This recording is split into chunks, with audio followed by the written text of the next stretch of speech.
Bienvenue. Bonjour. Alors aujourd'hui, on va se plonger dans l'univers de Gastro-Vinotour. Oui, on va regarder d'un peu plus près ce qu'ils proposent. Exactement. En s'appuyant sur ce qu'on trouve sur leur site, leur histoire. L'idée, c'est de comprendre un peu l'esprit derrière tout ça, n'est-ce C'est pas? ça. Qu'est-ce qui fait l'essence de cette plateforme qui marie gastronomie et vin? D'après ce que j'ai lu, ce qui frappe d'abord, c'est cette idée que le vin, la cuisine, ce sont des histoires. Des histoires, c'est-à-dire. Les histoires des terroirs, des traditions, et puis surtout des personnes derrière. Les vignerons, les chefs. Ah oui, je vois. Donc Gastro-Vinotour, ce serait un peu comme une fenêtre ouverte sur ce monde-là. Exactement. Une invitation à aller voir plus loin que le produit fini, quoi. Un voyage pour l'essence. Intéressant. Et à l'origine de tout ça, il y a des personnes, des fondateurs. Oui, d'abord une œnologue, passionnée, formée à Bordeaux, avec plus de 10 ans de métier, Installés en Suisse maintenant, si j'ai bien compris. c'est ça, et avec un intérêt marqué pour les petites productions viticoles. Celles qu'on ne trouve pas partout. Voilà, souvent méconnue, mais pleine d'authenticité.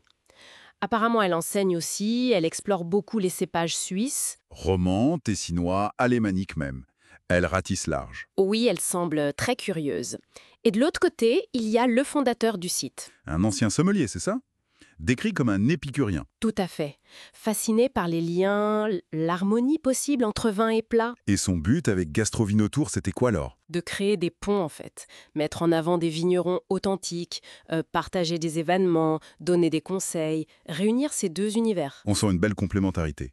Ah oui, clairement. D'un côté, l'expertise technique, le nez de l'œnologue qui déniche des pépites locales, Et de l'autre, la vision plus globale de l'épicurien qui cherche l'expérience complète, l'accord parfait. et comment tout ça a démarré. La genèse du projet. Apparemment, une rencontre lors d'une dégustation en Suisse. Ah, le hasard fait bien les choses parfois. On dirait bien, ils ont vite trouvé un langage commun, le vin, le terroir, un certain art de vivre. Une vision partagée donc. C'est ce qui ressort, oui.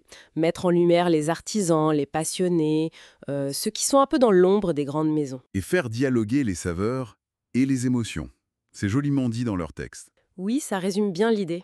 Donc ce n'est pas juste un annuaire de bonnes adresses en fait. Non, pas seulement. C'est plus profond. L'idée, c'est de raconter les histoires derrière le vin, derrière le plat. Comprendre le pourquoi du comment, en quelque sorte. Exactement ça. Découvrir des personnalités, comprendre un terroir, saisir une histoire familiale parfois. La recherche de l'accord mais-vin est là, bien sûr, mais Mais elle s'inscrit dans quelque chose de plus vaste. La quête d'authenticité, d'inspiration. Rendre le moment de dégustation plus riche. du coup, Gastro-Vinotour se positionne vraiment comme une plateforme de partage, de découverte. Oui, plus qu'un simple guide pratique. C'est une aventure humaine, sensorielle. Née d'une passion commune. C'est ça, les valeurs clés sont assez claires. L'authenticité, la mise en valeur des petits producteurs. Ceux qui ont un lien fort avec leur terre. Oui. Et bien sûr, le lien vin-gastronomie et ce désir de partager des récits, des émotions. Ça s'adresse à qui au final? Plutôt aux connaisseurs ou... Je pense que ça vise assez large. Autant l'amateur éclairé que le curieux qui débute et veut découvrir. En résumé, le message qu'on retient de leurs écrits, c'est que vin et gastronomie, c'est bien plus que juste manger et boire. Absolument. Ce sont des ponts entre les cultures, entre les gens.